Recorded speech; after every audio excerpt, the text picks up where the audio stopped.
Hey, it's Wolfy-Chan, and this video is a little different. Also, wait, definitely subscribe, that would really help me right now. This video is going to go over like horror-ish and body horror that brought up to mind what I consider horror. I had watched a video recently about Welcome Back to Alice and body horror and the LGBT community.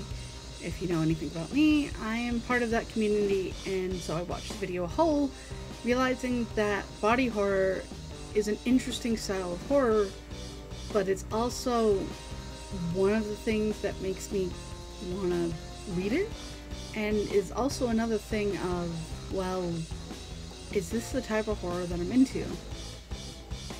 Well, I thought about it, and that's why I'm making this video.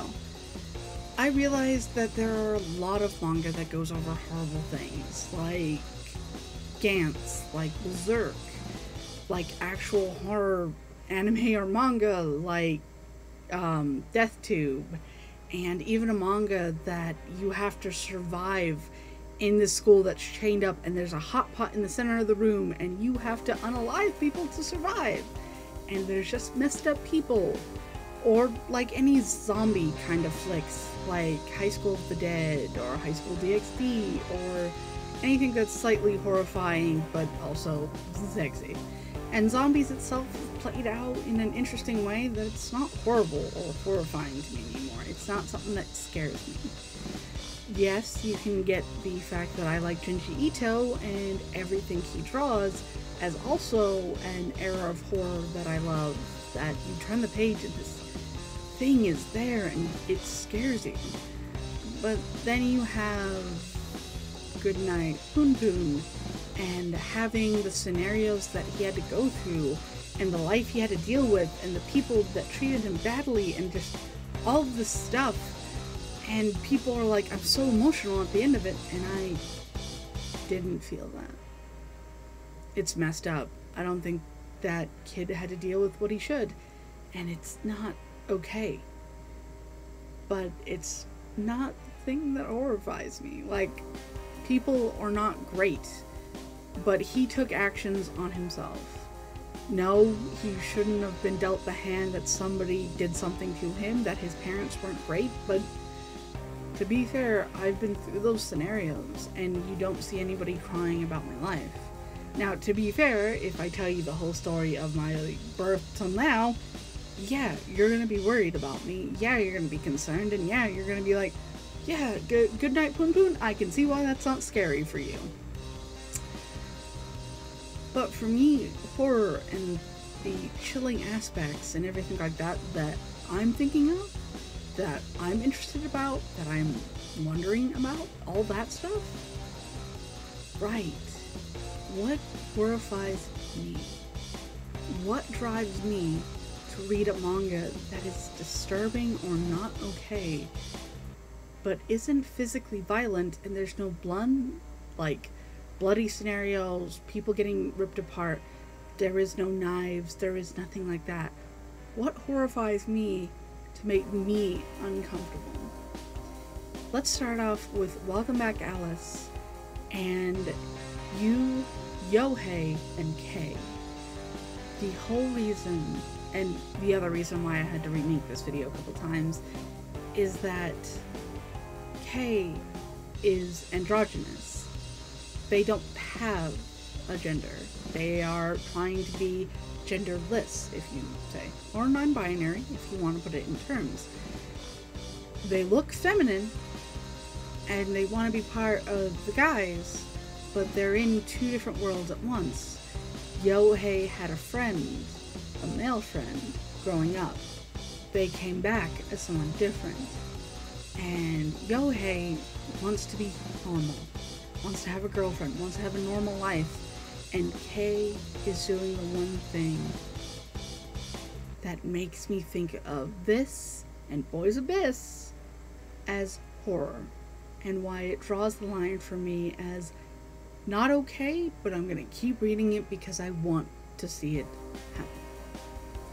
Kei pushes Yohei into different feelings, like maybe you're not into girls, Maybe you're into something different and is trying constantly to like make out with Yohei, or makes out with you and or trying to make you almost kind of disappear in the friendship that Yohei and Kei is having. And Kei is just doing subtle pushes to say, are you really into this? Are you really okay with this? And for a teenager, a kid who doesn't know what they are or anything, getting pushed into trying to think a certain way is horrifying. You do not push teenagers, growing adults, people who need to be mature into situations that they are not okay with. And the little pushes that Kei does, and they're not hard or anything, it's saying a phrase or doing something or making Yohei uncomfortable. That push is what makes me think that Welcome Back Alice, woo, woo, and Boys Abyss horror. Now let's be fair, I've reviewed both 2 different volumes from Boys Abyss, and the whole concept of Reiji and Nagi and his family and his friends, everything, that's a whole different push. One, because in volume 1, Nagi is pushing him to basically unalive himself with her. She's done with life. She's done with this stuff. Cool.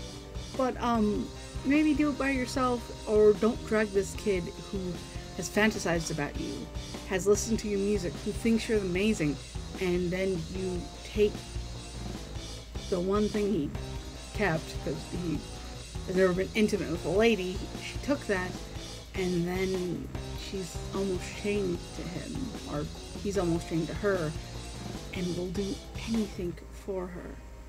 Which leads to the little push of, why don't we do what Lover's Abyss is and jump off this bridge together?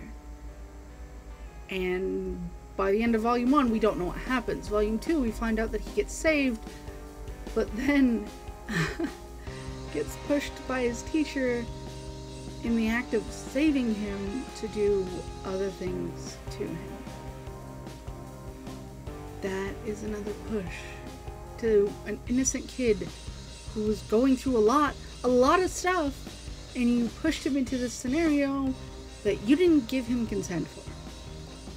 That is horrific. That is horrifying. This whole, 2 mangas that I've read from Boys Abyss is a push in a direction of horror and just why in my brain. This, to me, is what's good horror. It is the pushing, the feeling that you're encased in something that you're not sure of, you don't know if you want this, you don't know if you're gonna do this, and then there's the people who will push you into different actions that make you want to do that, or make you uncomfortable, or make you unknown.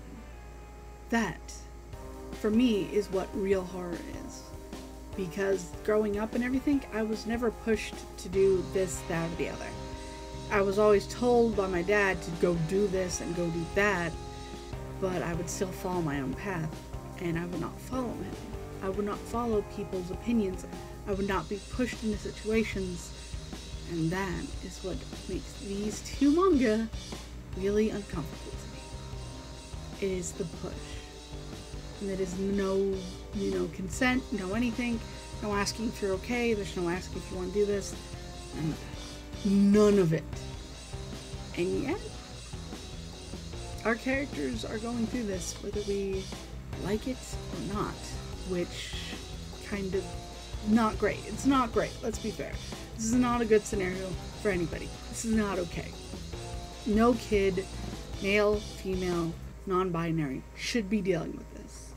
Nobody peer pressuring you, nobody pushing you into things. And to be fair, Reiji looks like he is kind of trapped between his mom, his teacher, girl he's into, and his friend. It's all strange and weird. And to be fair, I love it. I love reading this. It upsets me, but it's worth the read. So these are the things that make me feel like it's horror.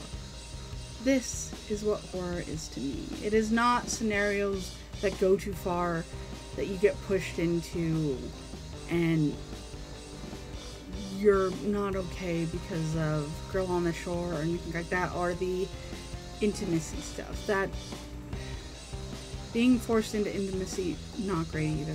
Please get help. If anybody does anything to you, please get help if you don't want it. Please, I beg of you. That is not what makes a good horror manga. Not going through your childhood of this character or going through different intimacy stuff that's weird and cringy to me. No, what's interesting is putting you in scenarios where you would like to and then being pushed into it by people you thought you could trust. Because I believe Yohei and Reiji trust these people and they are being pushed.